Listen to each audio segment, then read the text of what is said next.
Well, hi everybody.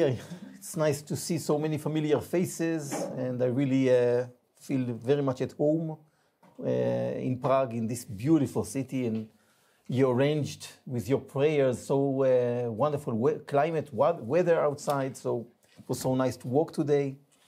And I'm really looking forward to see as many of you coming in the summer to excavate with us in this wonderful site of Azekah. And I think that this cooperation between Tel Aviv and Prague and between me and many of the people here is one of the most friendly academic cooperation. And this is a real great thing to cooperate with nice people who are not only good scholars and good teachers to many students, but also nice people. So thank you very much. Today it's the first lecture that will prepare the second one on Thursday, when I will try to convince you that the names of places are not fixed and the names can be changed, like in the modern world. So I will try to base the lecture on Thursday on this one from today, to convince you that this site of Azekah has a name before, Moreshet Gat, Morashtu, and has a name afterwards, Beit Zechariah, the house of Zachariah, and until now, the name of the site is Tel Zechariah. Some people know that it's Tel Zechariah, but are not convinced that this is Azekah from the Bible. So we'll deal with it a little bit on Thursday. But today I want to give you a short summary on what we know about Azekah after 12 seasons. And since I lectured about it, I think 2 or 3 years ago, so I will try to focus on the new finds and the new conclusions and the new studies, especially from the last 2 years, which open some new windows to our understanding of the site, to the Byzantine period, to the early Bronze and Middle Bronze periods. So I will just briefly put the site, on the location and everything, but very fast I will go to the new ideas and to the new finds and to the new understanding that we have on this really wonderful site. So, Azekah, as you can see, is in the middle of the lowland, between the highlands and between the coast area, between the area of the Philistines in the biblical period and between Judah in the biblical period. And we understand more and more that this is a separate region. It's not a border between the two regions. It's a separate region. It's a region with Canaanites who lived here as Canaanites, have their own traditions.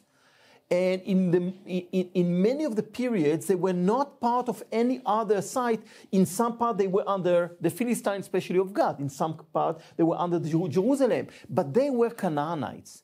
And I like to think about this clan of Azekah as the clan of the Elah Valley, the clan who lived around this region, and a clan who has its own land, its own traditions, its own pottery, its own beliefs, temples that we excavated. But from the geographical perspective, Azekah is one of the most important strategically located, because you have a long ridge going from north to south, called the Azekah Goded Ridge, who is separating between the lowland and the low lowland and the high lowland. It's dramatically two different areas. Here it's very low, very fertile. Here it's much higher with other hills, and only the valleys are fertile. And basically, it's two different regions. And to the west of it, it's really the lower land, and to the Mediterranean. To the east of it is the higher lowland going to the mountain area. And if you look from Azekah to the west, this is what you see, a very fertile, flat area. And if you look from Azekah to the east, it's different. This is the Judean mountain. This is Bethlehem, Jerusalem, Hebron. But you see, it's totally different. You cannot cultivate this area so much unless you are in the valleys. So it's really different areas. And below Azekah, you have this fertile area of the Elah Valley, which is unique because this is one of the only areas that you can actually cultivate. You cannot do it if you live on the hills. So this is why around this Elah Valley, you have the important site of Kayafa and Sochor. This is the Netiv Alamedei where we stay when we excavate. And it's all coming back from Azekah. So you see how important Azekah is from the agricultural, economic perspective.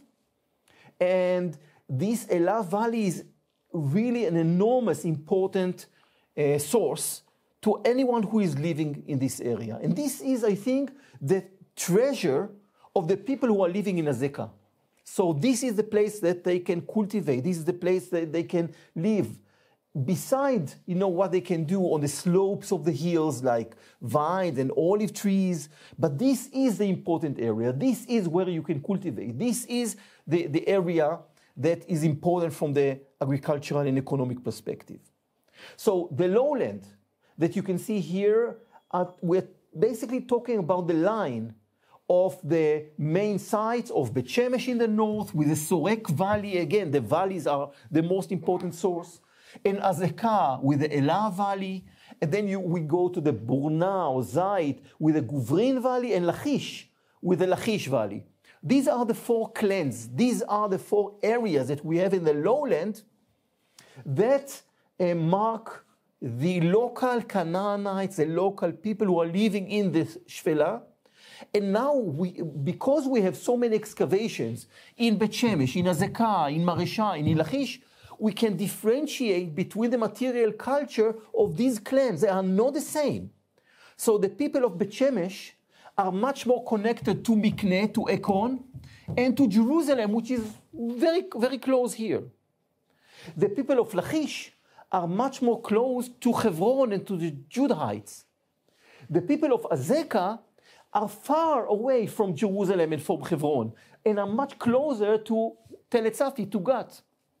So the material culture, the connections are so different between these two, between these four tribes, clans, that this is now something that we start to bring out from the archaeological excavations. And you can see also again, we'll not talk about it, the relationship between, again, Azekah and Gat, between Bet Shemesh and Timnah and Ekron, between Lachish and Hebron, and you don't have so big cities of Philistia over there. So now, after so many excavations, we have kind of understanding of the different nature of the different clans in the area, the different connection that they had to the hill country and and it will not be a big surprise for you when I will try to summarize it, especially on Thursday, that Azekah was not connected to Judah in most of the history. Judah is far away. It's not part of what we have in Azekah. Azekah is connected to Gat.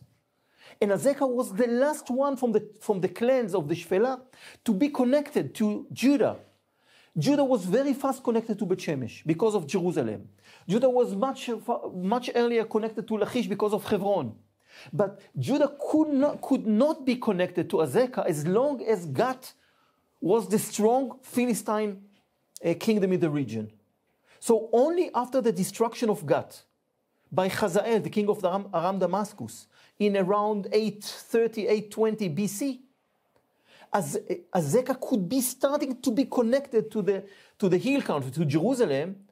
So we could see it from the material culture. It was not before around 800 that the connection between Azekah and Jerusalem started to be established. But in this time, Azekah was still a separate geopolitical unit. It was not part of Jerusalem. It was a connection between two units, Jerusalemites with the Davidic kings there, and Azekah. And we could see that more than Jerusalem affected Azekah, Azekah affected Jerusalem. For example, the jars that started to be produced all over Judah are jars that were produced in Azekah. So Azekah affected the economy of Jerusalem more than Jerusalem affected the economy of Azekah. And later on in the 8th century, when these jars became the famous Lamelech jars, they continued to be produced in Azekah. So the Azekah was so important to the economy of Jerusalem, again, much more than Jerusalem was important to the economy of Azekah and the Elah Valley. So I think that in the 8th century, the connection between Azekah and Judah were connection between two units, not as part of one kingdom, as we tend to think about it. But then 701, Azekah was destroyed. And this is the end of Azekah that we know and we excavate and we are familiar with since around 800 BC, since the Milbrons. This is the clan of Azekah that we know for more than 1,000 years.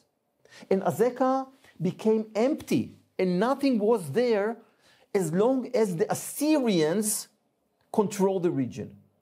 And only in the time of King Josiah, around 620, we can see something that was renewed in Azekah. And this is the first time that Judahites, people from Jerusalem, came to sit and to settle in Azekah, in the time of Josiah. And since the Deuteronomistic description was written in this time, and since in this time Azekah was really part of Judah, so I think that for the Jerusalemites who are describing the history, so for them Azekah is part of Judah. But it's only for the, these around 40 years, of 620 to 586, because then Azekah was destroyed again. So what I'm saying is the archaeology is giving us a lot of material to think about the history, to think about the name of the place, to think about who are these Azekah. So I think that the location is important, and the beautiful site, from when you look at it from the east and then you look at it from the west, is so important. And again, I hope that now you understand that the location of this Bet Shemesh, Azekah, Lachish, between the hill country and between the coast, or in the biblical time between the Judahite kingdom and the kingdom of Gat, you understand why this place is so important and can give us so much information about the history of the biblical period, again, between Jerusalem and between Gat. And you should understand something else. Because of this important ridge, Azekah Goded ridge, so all the roads should think about this ridge, because no one can cross from east to west and from west to east through this ridge. They have to go around it. And this is why all the roads should think about this Azekah as the place for going on, because it's not only, as I try to say, the geopolitical border between Judah and Philistia, and in the Persian period between Judah, Philistia, and Idumea. And again, it's not only borders. When we excavate Azekah in the Persian and the early Hellenistic period, maybe 99% of the material culture here is what we know from Judah. But when we go only 2-3 kilometers to the south, and we go to some sites that were excavated, one of them by Avi Faust and others, it's a totally different material belonging to Idumea and belonging to Philistia. So these borders are marking population of people who lived here.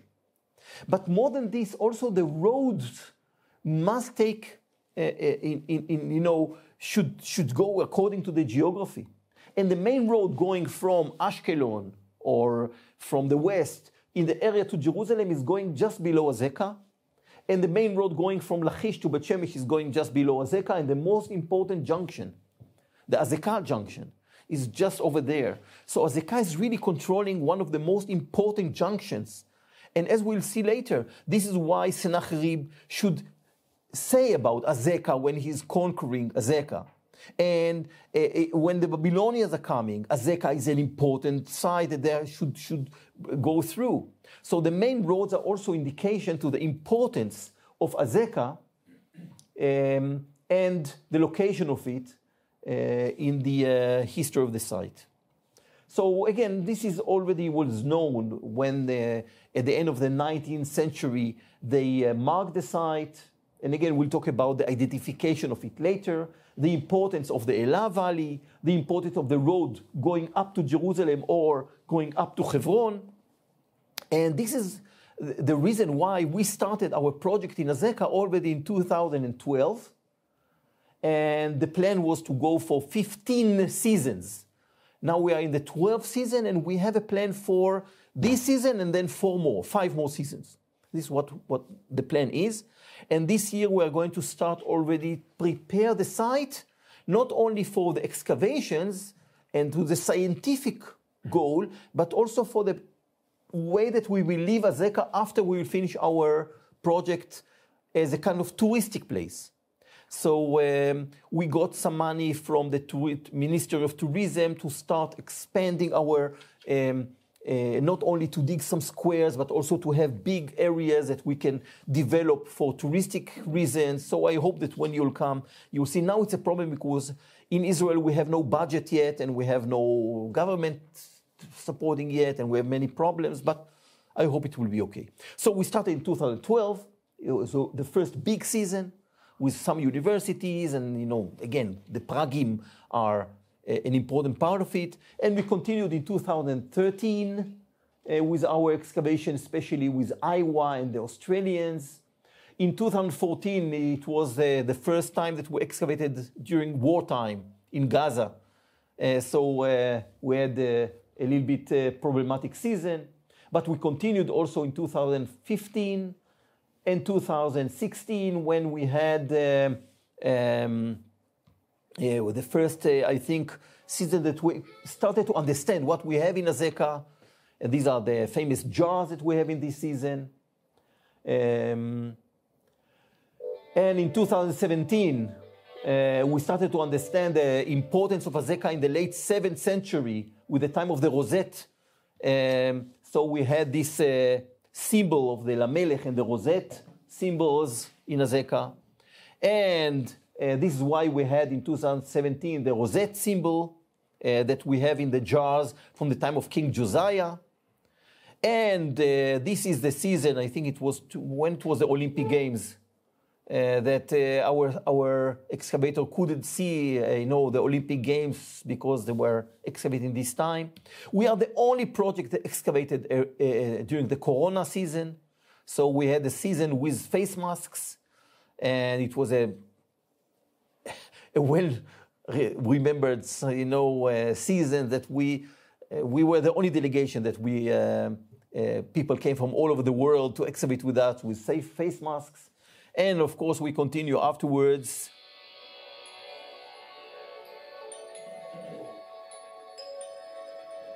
Yes, this is the arrowhead that we had in this season.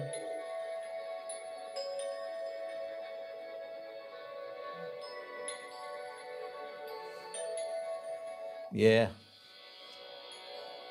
And you see our season in 2020 or 21 already. This is the Azekah in Hebrew script. Ein, Zayin, Kuf, Hey. And and we continued. And of course, even the last season, again, that we were only Israelis, only with few people from abroad. It was a sad season. But again, and I really hope that even with a sad season, it was, at the end, many Israelis and many people came to excavate with us. I'll tell you what it is in a minute, what this excavation is. My dogs, Yuda and Benny, are still with us. And it was a happy season even.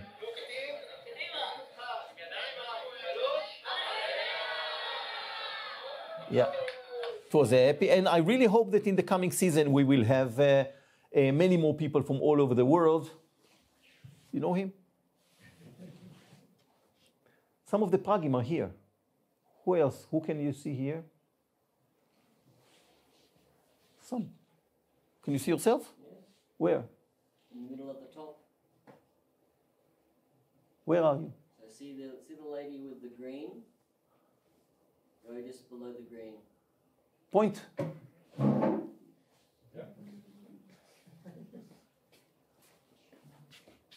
Near Ah, here you are, of course. Yeah, near Hayward.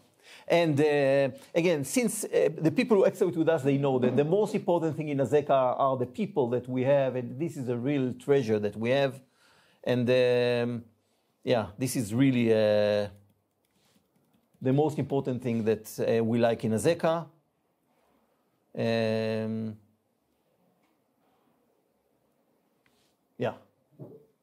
People are happy, I think. No, Philip? Yeah. And of course, I'm not talking about our breakfast. And the breakfast is the best one in every excavation in the world. So we continue even getting better and better with a nice bread and omelets and salads and, you know, in the middle of the day, the excavation. And of course, our educational system this year, we even improve, and we have a wonderful educational system with Joseph Briefer, who is now already working on lectures and lessons and tours and explanations in class, in the field. Yeah, this is Jacob, who is here again from the... Okay, we'll see. And of course, you know, the fun that we have during the time, the breaks, that many people. We have couples, you know, in Azekah we have couples, few couples that met in Azekah, get married in Azekah. Last season, Dani and Noga that met in Azekah, he proposed in Azekah and they got married in Azekah. So, nice. Excavations. In the 12 seasons that we have in Azekah, we excavated many areas. Of course, I will not talk today about all of them.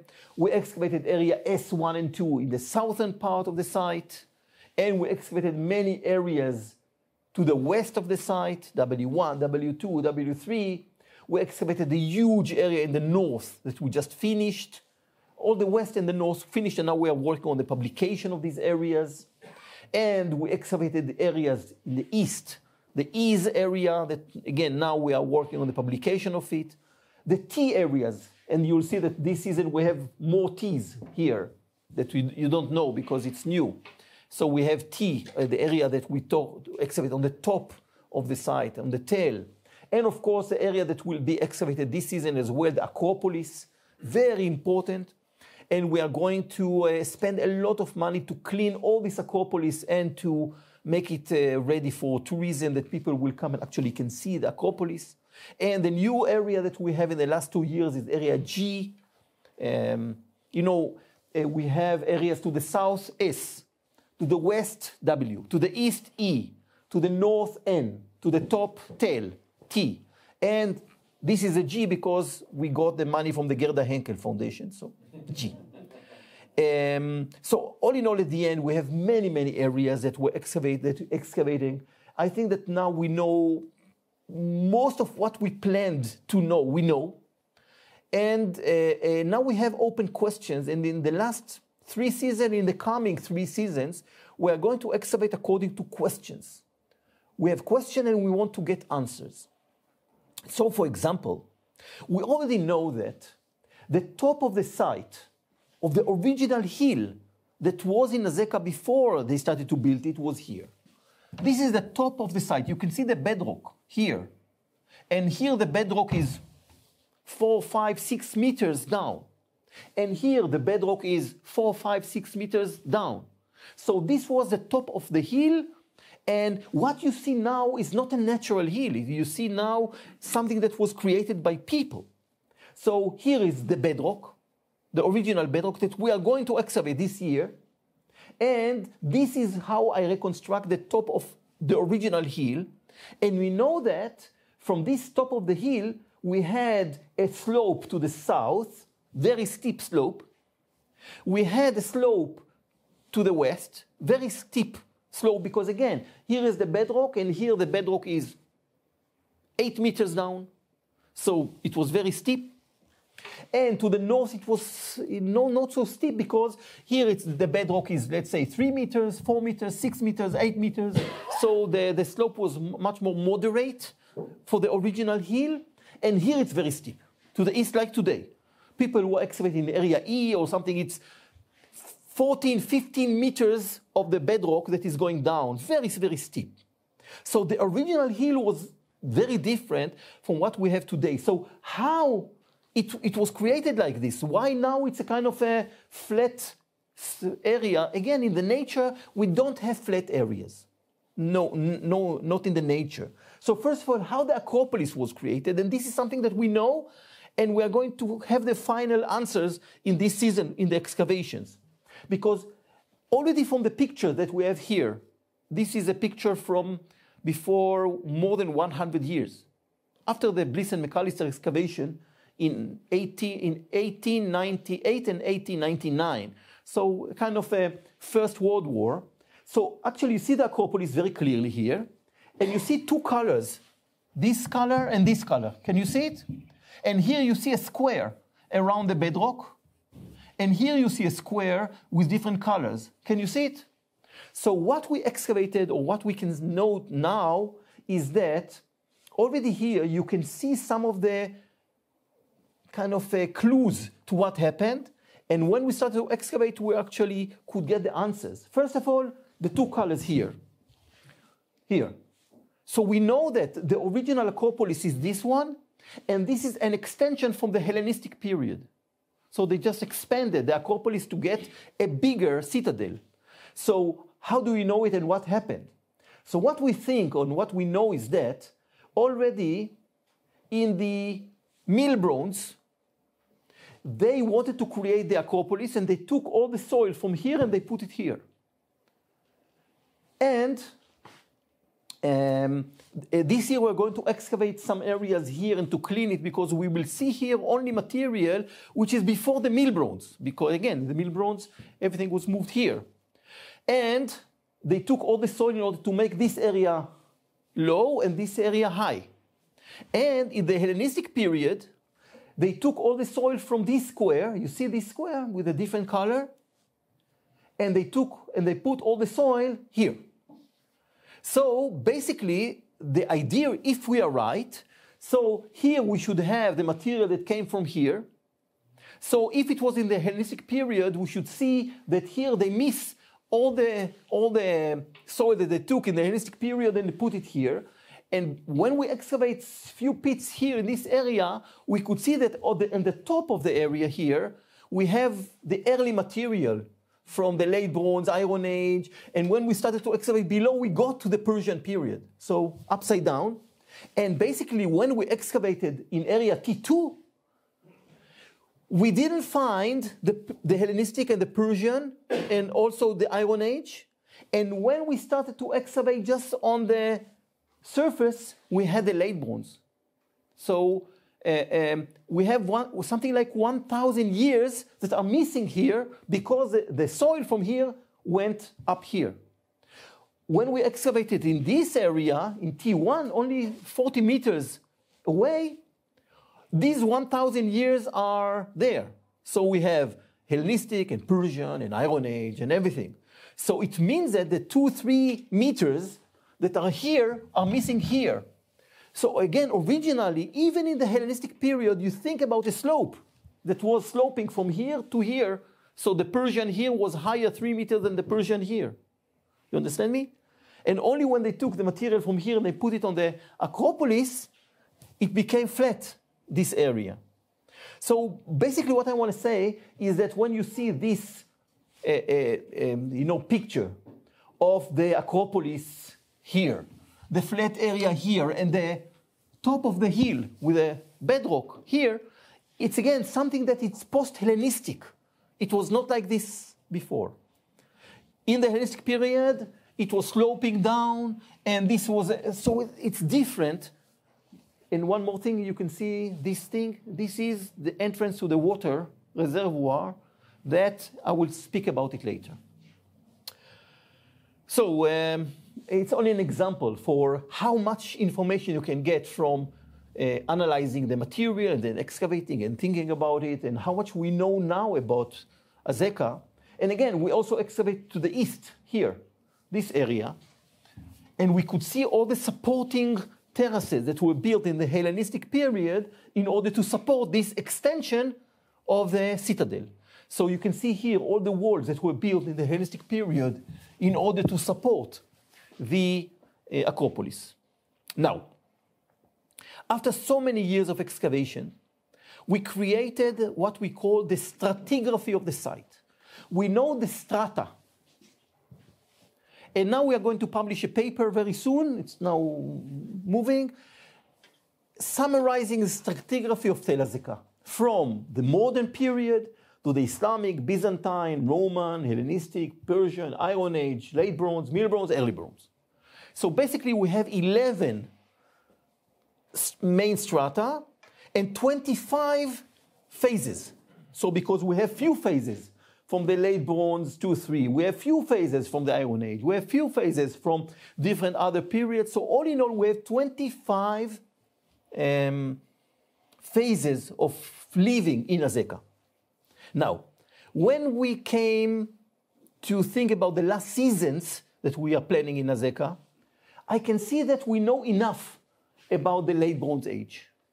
Because this was a period that we have many destruction at the end, we have a lot of material, we are summarizing it. I don't want to have more wasting time and wasting our, sweat on late Bronze Age. We know enough, so I'm trying to avoid it. We also have enough of the Persian Hellenistic period. Now we are working about the publication of the Persian Hellenistic period. So I want to avoid more information, even if we're going to excavate a little bit more, but this is not the goal of what we have. In the last season, we finished to excavate the early bronze. Now it's a thesis of Danny that is going to be submitted, and I'll show it to you in a minute. And we finished with the early bronze. Now, early bronze is very important because this is the first layer that we have on the hill. So it's very hard to get to it. So we have it in the section that we have in area S1, and I'll show it to you in a minute. And this is enough. So these are the period that I don't want to deal with it. And also for the middle bronze, you see that we have a lot of information, maybe more than any other excavation in Israel, because we excavate a lot of middle bronze fortifications, but we still don't know anything about the inside of the city, about the domestic areas. So we know a little bit about the middle bronze, but we need to know more. And from the Iron Age, we have a lot of information, but still it's Iron Age, it's the biblical time, so we want to have more, especially about the fortification, the gate, the Acropolis, domestic areas. So we know, but we want to have more. And, of course, the new thing is that we know now, and I'll get to it in a few minutes, that we have a huge site started from the late Roman, Byzantine, and early Islamic periods. In this time, they didn't sit on the Tel itself, but on the slope to the north of the site. And this is now becoming one of the most important questions and one of the focuses of the excavation also this season. Maybe we just found a church from the Byzantine period, and we're going to start excavating this church in this coming season. So if you'll come and you want to excavate Byzantine church, this season is going to be interesting. It's not only the buildings, but also the finds. We have finds of a church. So it's interesting. So I would just summarize some of the final information that we have. If it's not interesting, I'll move very fast. If it's interesting, you can stop me and we can talk a little bit about it. So first of all, the early bronze. This is the first layer that we have in the site. We have it all over the early bronze, but we have it mainly in area S1. You saw that we excavated this, and this is the top of the Tel, and here we are 18 meters below. And here, where we have the bedrock, this is the bedrock. Again, here we have the bedrock of the original top of the hill that I showed you before. And here, this is the bedrock of the sloping area. And we go to it after you'll see in a minute, after excavating a lot of sections. This is only 8 meters, this is 4 meters, this is 6 more meters. So we excavated a lot in order to get here to the early bronze layers. And now we can summarize what we know about this early bronze, and we know that around 3,000-ish, the first people came to live in Azekah. They put the first houses on the bedrock, and we have a lot of information about their houses, and about the pottery, and about the layers. You can see here the layers from the early bronze going up and up and up and up. We know what happened here from the first houses that they built. We know here about the maybe a sanctuary or kind of a cultic place that they had here. Again, with a lot of vessels. This is Danny with some of the early bronze vessels that we have here. He is now summarized it in his thesis that he's going to submit very soon. And of course, what we have here is layers of you know, they built layers and layers of floors above the houses, and you see the section here going very nice up. This is how it looks now in the winter. I came here to take a photo of it. You know, a lot of water in this cultic area. But again, we know about it, but that's it. It's important because we have a lot of cultic activity here, especially in these floors, because we excavated here these floors already a few years ago. And then we saw this very thick plaster floor of the house that was above it, here. This is the house and this is the floor. And we could see, we could date it because we have pottery. And what we found in this, below this floor, they put 2 donkeys. They buried 2 donkeys, very young donkeys. And these 2 donkeys were sacrificed, but not as a sacrifice of animals that people are eating, like sheep and goat or cows, but they were slaughtered. The head was cut, and they put the head upside down, the 2 donkeys. The head was put 180 degrees upside down on them. It's a kind of cultic thing, and the 2 donkeys were very young. It's something like 3-4 months, so very young donkeys. Now, early bronze, it's 25th century BC. Now, we published it already, and we could see that this is something that is, we know it from the area of Azekah. And we know it only from the early bronze. And it's interesting that they choose to have donkeys which are young, and donkeys this time were like the private cars of people today. You turn on the donkey, go to the shop, you turn on the donkey, go to the field. The donkeys, and to take young donkey, it's like to sacrifice your new car. It's a crazy thing to do. So this is something that we understand as a kind of a gift to the gods of people who are dealing with these donkeys, with commerce, with trying to ship things. So, but it's interesting that this habit went thousands of years and go to the Bible, to our Old Testament. Because also in the Old Testament, there is one order to take the firstborn donkey, to cut its head. Of course, you're not sacrificing a donkey. And so this is something that you should do with every firstborn donkey.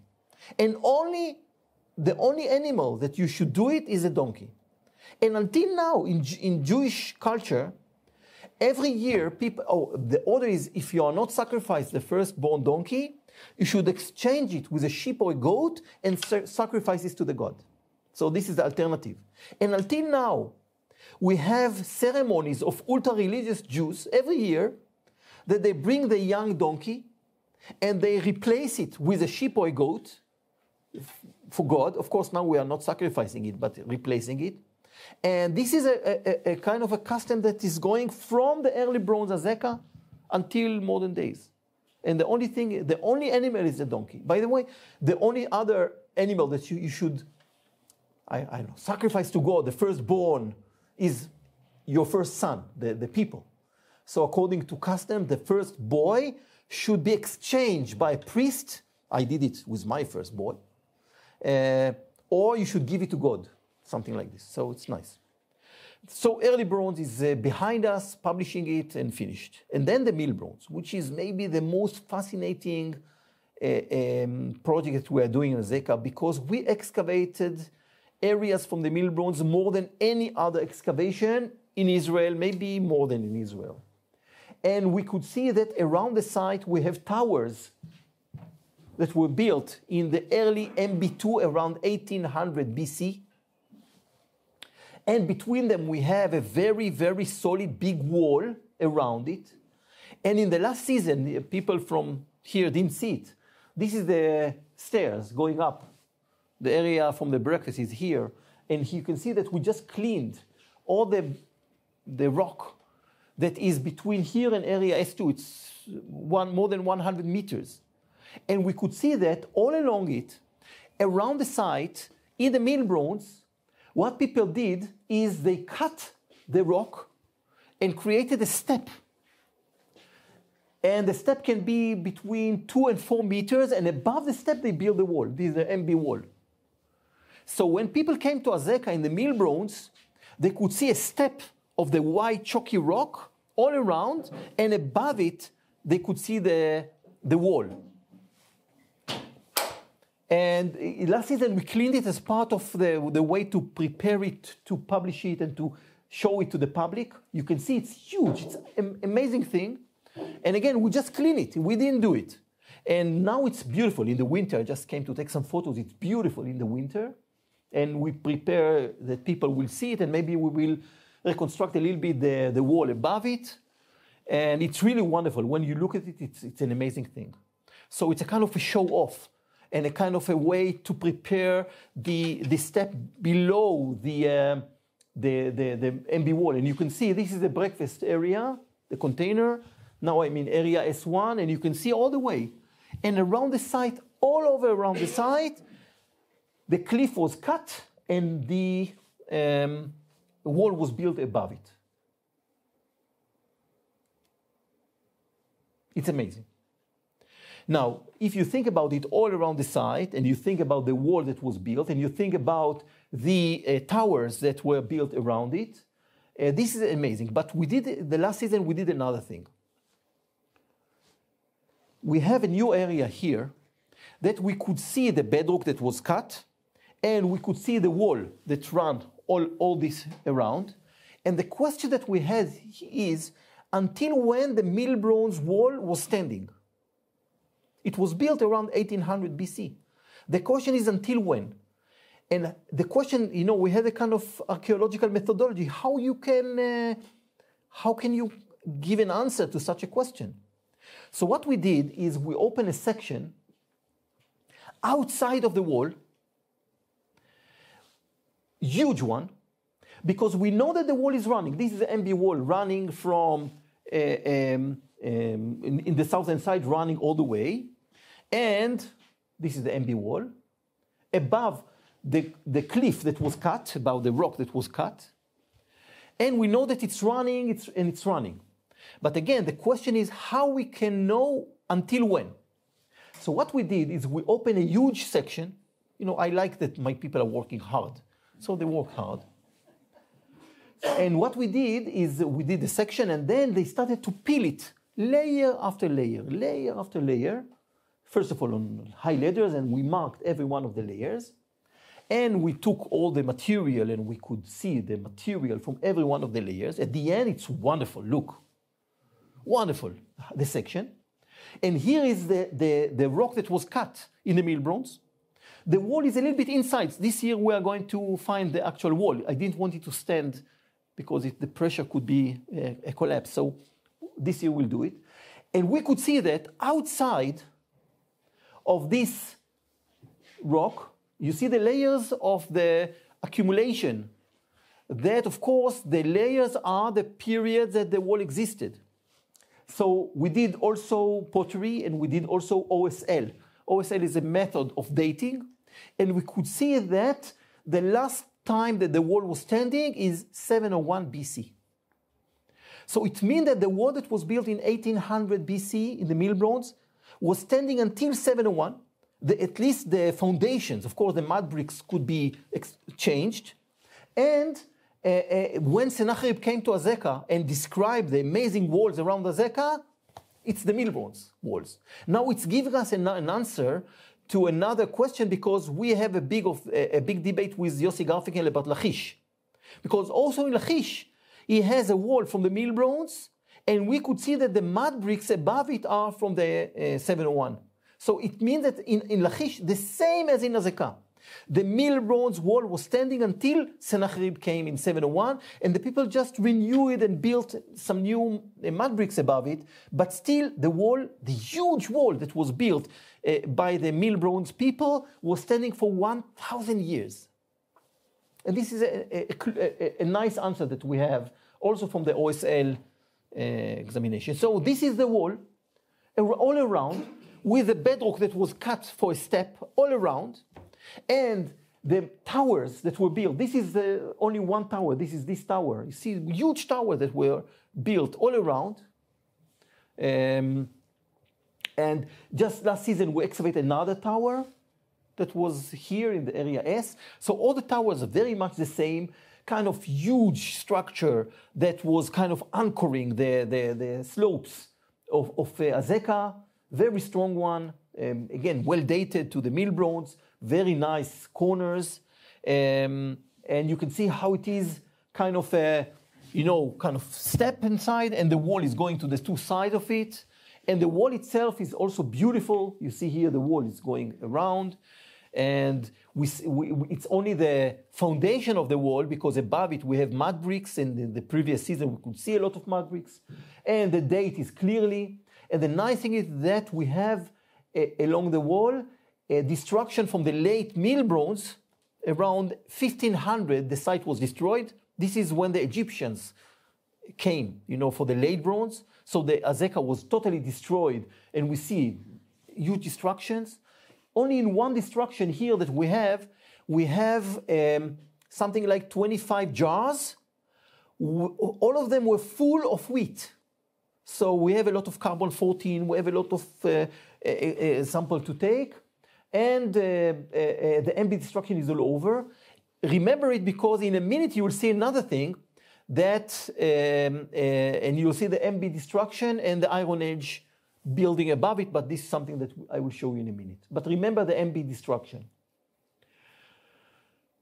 Now, after the MB destruction, the city continued to survive, and I told you I don't want to talk a lot about the late bronze because we finished it and we have no new things to talk about it, but around 1120, 1130, Azekah was destroyed, the Canaanite was destroyed in the last time, and this is something that we found all over the site. Huge destruction. Only now we have something like 50 dead people in this destruction from the late bronze. It's a treasure to do a lot of analysis of the dead people and analysis of about how they were, and I can tell you that even if Azekah was very rich at the end of the late bronze, all the people that we found in the destruction are in a very bad physical condition. They didn't have enough food. They worked very hard. All of them have problems in the, how do you call it? Knees and, in this. All of them had problems with it because they used to do a lot of the same movement for long hours. And all of them were all kinds of sick, and many of them were very young. We have no old people among the dead people here. And since we found a lot of destruction, you see, this is the destruction of the temple in area E. So people were standing in the temple, and the temple collapsed, and these people were just buried below the, again, it's hard to say wonderful destruction, but it's an amazing destruction. So, and people are holding, this young woman is still holding, her hands like this, trying to block the roof that fell on her. And this guy is holding a horn of a cow in his hand and trying, maybe to be saved. And the destruction is horrible. But again, it's not only Azekah was destroyed, but also Lachish was destroyed. And something happened at this time. And when you have destruction like this, you have treasures, because destruction means that everything was collapsed and everything was frozen. And indeed, in these destruction layers, we have gold treasures. And this is an amazing gold, by the way, my wife's hands, she found this treasure. And, full of scarabs and full of beads and amazing treasure that now we are working on the publication of it.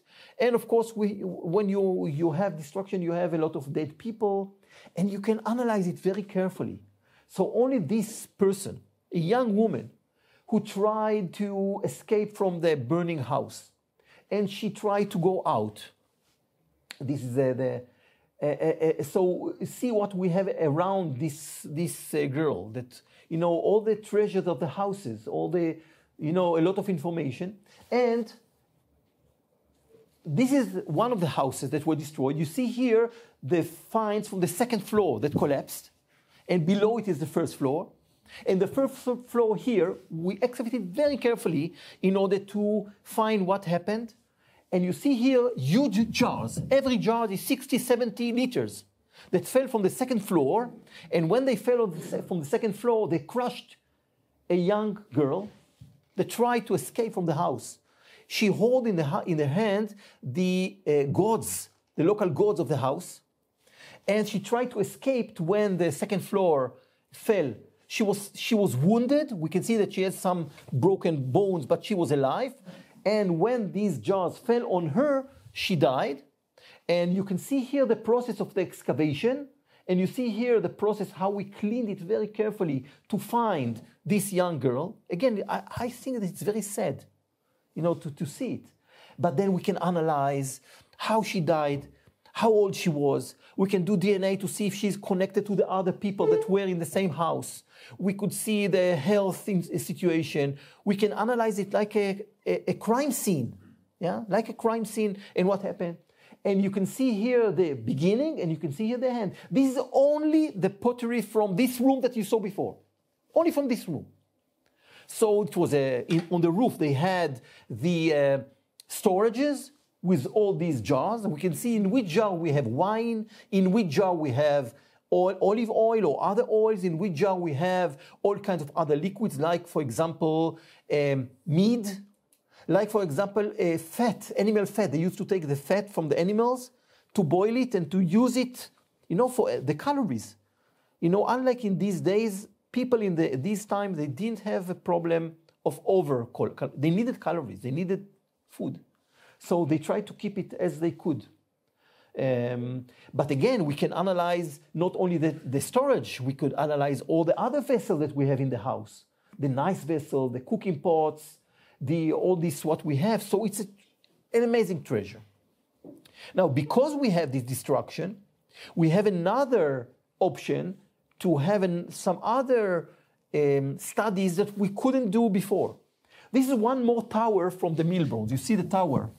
Now, this is in the northeastern side of the site. This is the wall, this is the tower. And next to the tower, we found a kind of industrial area from the late bronze.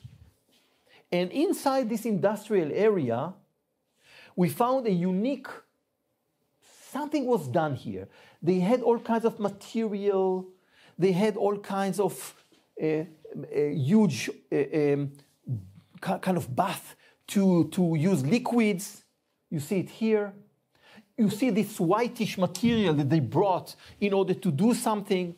In the section, you could see the pile of this whitish material that they brought to use it. And here, it's clear that they burned something or they heated something and then it was cooling down. This is a leftover of things that were, hot and then they cooled down. And here we found this thing. And this is a unique thing that no one found in archaeology in the world until now. This is a metal, you see the metal, that's called antimon. And now we are at the end of the process with all the amazing laboratories in the world, trying to understand what is this, because it's clearly that it was melted and it was created. Antimon is a material that you cannot find it in Israel. So it came either from the Caucasus or from some other areas that until now are the center of the antimon. Now, antimon is a rare material. We can find it, for example, in the Roman period, they added a little bit of antimon to the lead of pipes in order to make them strong. We have a little bit of antimon in coins in order to make the coins stronger. We even have it in the Roman period in glass. They added that the glass will be stronger. Even today, they are adding antimon to safety. The police people are having this anti-bullets thing. So they have a little bit of antimon in order to make it light but strong. And antimon is until now in semiconductor industry. But in the nature, antimon, you can find it in other metals. 0.7 antimon is in the nature. This piece of antimon was 96% clean. So someone knew how to produce it. Someone knew how to bring it. And it's from the late bronze. And in the late bronze, it's a big question. Where it came from? Why? What did they do with it? Why it's in Azekah? What was And the only clue that we have is coming from Egypt. Because in Egypt, they used antimon for medicine. They use it for the black thing that they put on the eye. They use it for medicine. For example, we have some inscriptions that if you have a real problem with your stomach, They give you a small pill of antimony because it's poisoning material. You swallow it. It's causing your stomach to function. But then the last line that we have in the Egyptian inscription is that afterwards go to the what went out, clean it and take the antimony back because it's very expensive.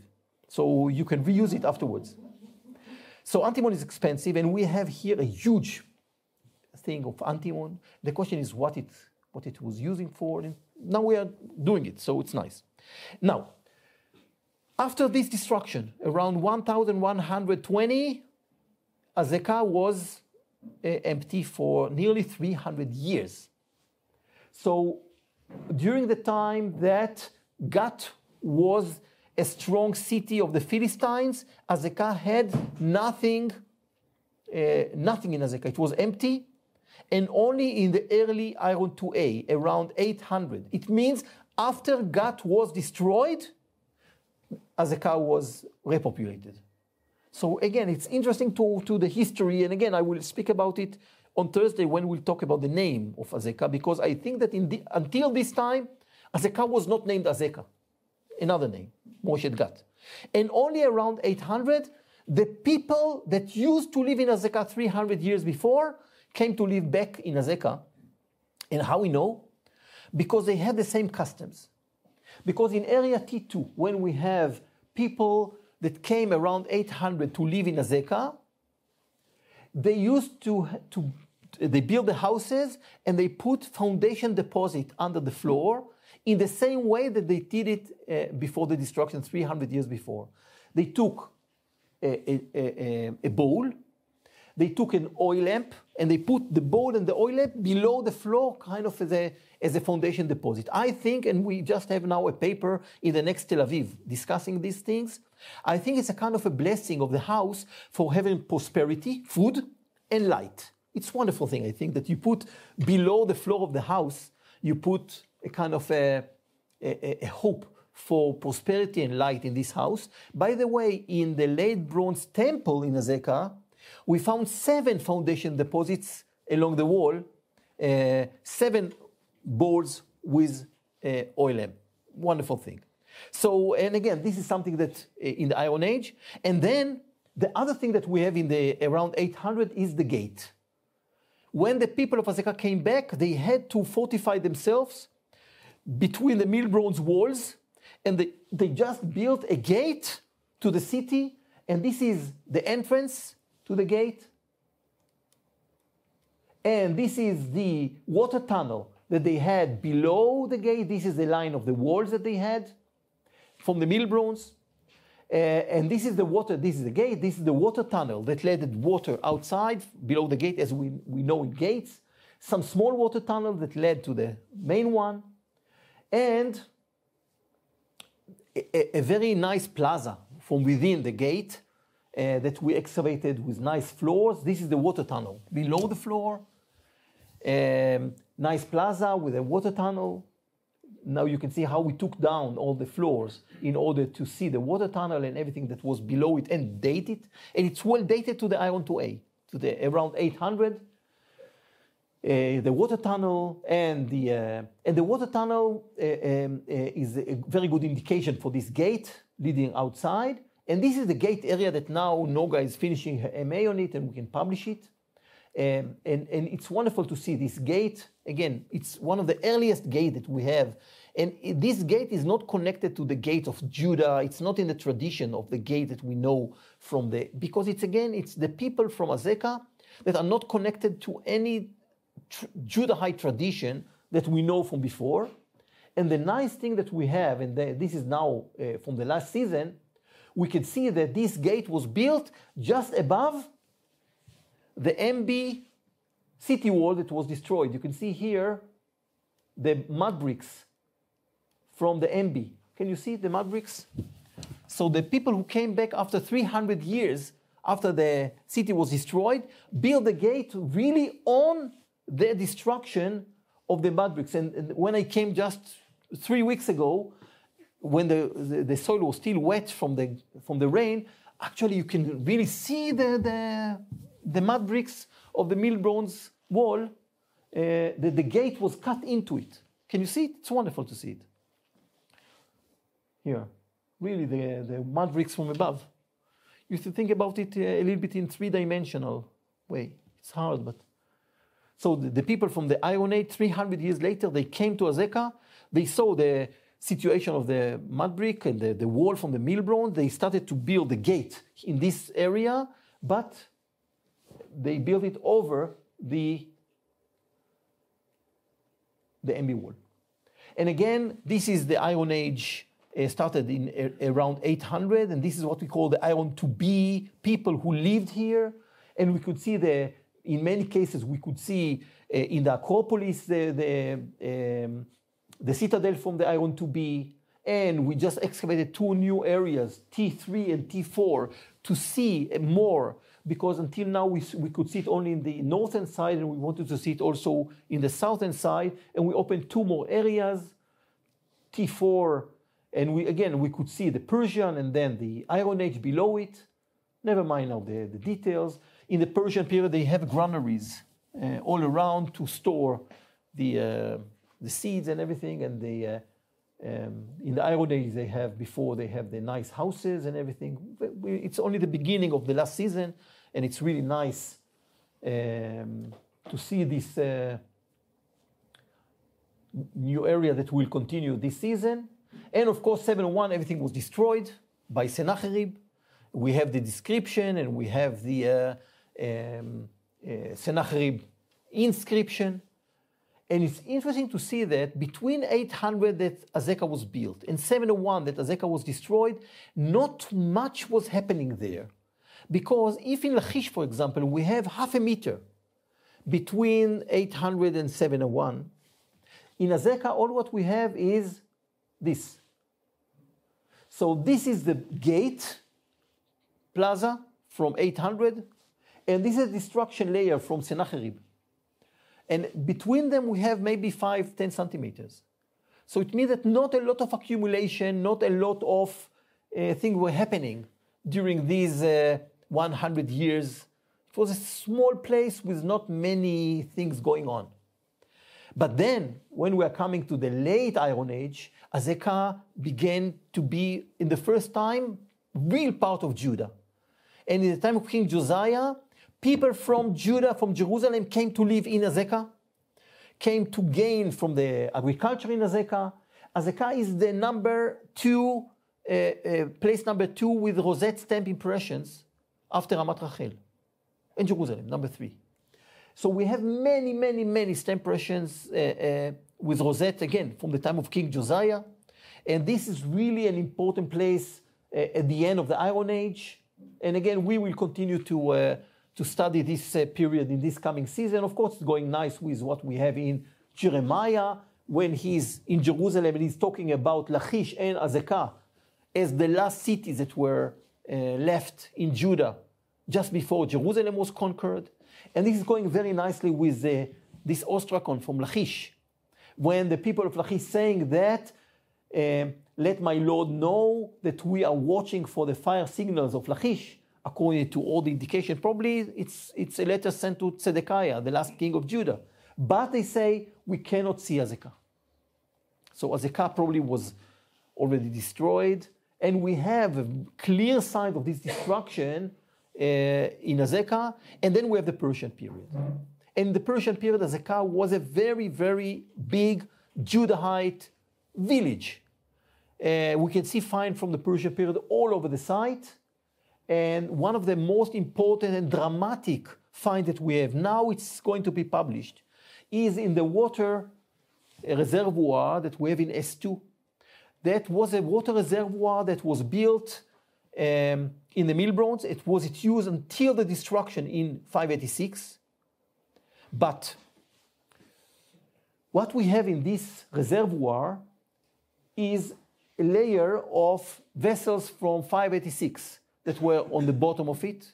And it was the last time that this reservoir was used as reservoir. But then in the Persian period, we found inside it, from here to here, 86 babies that were thrown inside it. All the babies are between premature very young, one few days, few weeks, and until 2.5, the oldest one is 3 years old. And all of them were thrown inside the pit, only some of them with some jewels. You see here a small jewel, and here some beads, but most of them without anything. We also found in this some dogs that were thrown or came in but couldn't go out, but it was a kind of a mass grave, and this grave was used for something like 80 years, from around 500 to 400 BC, the early Persian period.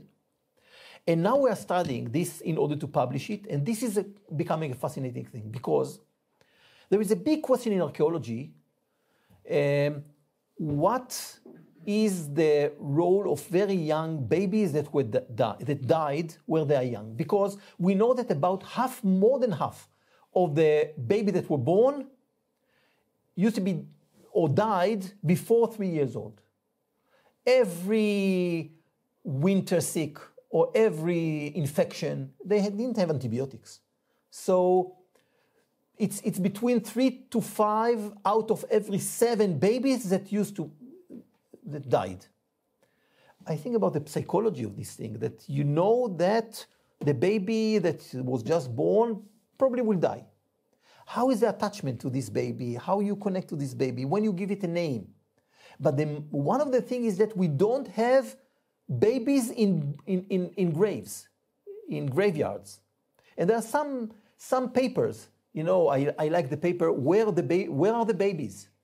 Because we have only children from 3-4 years old that we found in graveyards, but where are the babies? I think that we have the answer now here.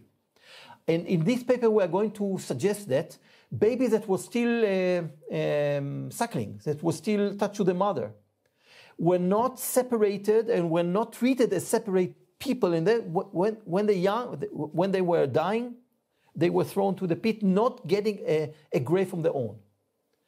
And if you think about it, even in the Bible, and this is something that I'm dealing now as a kind of conclusion for this paper, even in the Bible, there's a big celebration when a baby is getting, is stopping is getting out. Hannah is, you know, doing a big celebration when the young Samuel is becoming a kind of adult, and then she brings him to the temple. And we have many other descriptions that around, and we know that it happened around 2.5 years for boys and 3 years for girls, that they became kind of independent. Of course, from the health, because people didn't have enough food. And as long as the baby was attached to the mother, he had enough food, even if she had problems. But then, you know, to start giving him food, you know, from not a lot of food that they had, it's a problem. But again, what we have here is a unique and first time that we have a mass grave, 86 young babies. We are going to publish this paper very soon, and now we are doing DNA, and it will be the next.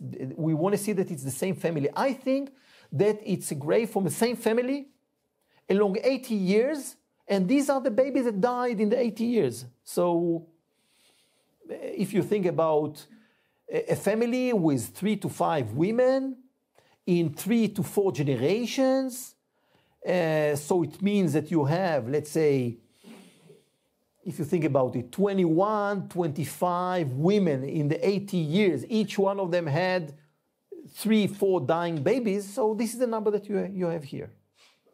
So it's sad, but this is another project that we have here. And of course, the Persian period is something that we are dealing with. We're going to publish it with Noah Shatil. She wrote her MA, and now she's helping us to... did you excavate with Noah Shatil when she was here? You did, I think. And now we're coming to the last period that we have in Azekah, and this is in area G. This is the only place that we found the early Roman Byzantine finds in area G1. Now, this area was not known to us at all, and we didn't find any clues for Roman Byzantine period. But when we started to make some clues or to some checks, what happened in this lower step, We found some pottery and some finds from the coins and other finds from the Roman Byzantine period. So we started to clean it a little bit, and then we did something unique. Again, I like to invent new methods in archaeology. What we did is we took this step and we make lines. And we make lines, and every 5 meters, we did a small pit. 1 meter on 1 meter, 20 centimeters. You see the pits. And we collected the pottery and other finds from every one of the pits. Afterwards, we did 20 more centimeters. So we had this pit 40 centimeters, and we could see that, it's nice. Then you could see how it looks. You know, all these pits from the air, it's wonderful. And we could see that in this area, we have early Roman. In this area, we have early Roman and Byzantine. This is the area of what we think is the church.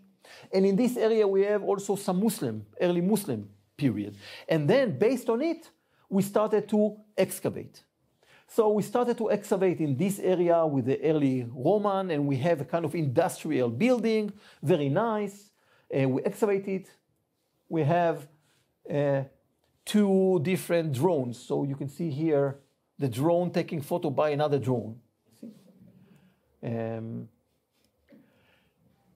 And we have industrial area, a nice house, many nice finds that we can use. But when we moved to the central area, we found huge walls with very nice finds. Again, like we can start thinking about the finds from connected to a church.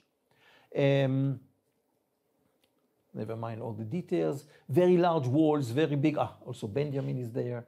Very nice walls, very big one, nice architecture. And again, we'll not go to details, but what we tend to think is that here we have the church that we hope to uncover in this coming season. Again, it's going to develop in a very nice way. So I hope that if you'll come this year and you want to excavate a Byzantine church, you'll find it. And the last thing that I want to show you today is that we started to think about the underground world of Azekah. What happened, below the surface, below the rock. And when we just started to think about it, we could see that Azekah is hollow like a Swiss cheese. Below what we excavate, and we go very slowly until we go to the bedrock, below the bedrock, everything is hollow. And if you think about it, it's reasonable. People used to use these hollows, to storage, to all kinds of installations, graves, columbarium, water reservoirs, of course.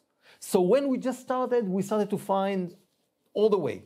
So this is only a cave that we found by chance in the last week of the last season. We cleaned this bedrock, for the MB, and we could see the entrance to a cave. We found a lot of water reservoirs. We found a huge one, some huge water reservoirs. And we found a columbarium. So everything that if you go to Bet Govrin, Maresha, and we found amazing graves of the Hellenistic period, just like we have in, again, Maresha, and we're going to continue with it in this coming season. A wonderful, wonderful find with inscriptions. Here above it, we have inscription. He will come back in Greek. So I don't know Greek, but we have people who can read it for us. Here, all kinds of nice thing. This is for the oil lamps, to have some lights. But here we have an inscription. See the letters. So he will come back. So nice inscription. You see here. This. All the sarcophags, a lot of bones that were just spread out when someone robbed this place. This is the entrance, the original entrance that was blocked, and then we came from the side, and of course the water reservoir, the main water reservoir that I showed you before, that was just below the top of the hill, but we entered to this water reservoir that Bliss and McAllister already marked it, and we could go inside it. This is something that I'm waiting for budget, because it's not excavation for students. It's something that should be, with workers and with a lot of bulldozers, because inside it's huge. You can see here the signs of this reservoir. It's an amazing project. Also can be something touristic maybe, but it's really an amazing project. So you see that in this coming season, we're going to continue some other directions. We're going to continue to find the underground caves. We're going to have Byzantine Church. We're going to continue with the Acropolis. We're going to continue with the top of the site. So it will be a different site because we have new questions that we want to get some answers. So I really hope that the Pragim, the Czech people, will come to excavate with us in this coming season, starting in July 20 until August 15. And I really hope that if you are not joining us physically, you will be with us in your heart. You will follow us in the social media. We have a lot of information from the social media. And I want to thank you very much to be so patient this evening. Now it's already dark outside. And before we'll come to the Thursday kind of summarizing historical lecture, if you have any question about the archaeology, about the excavation, so we have a few more minutes, I think. So thank you so much.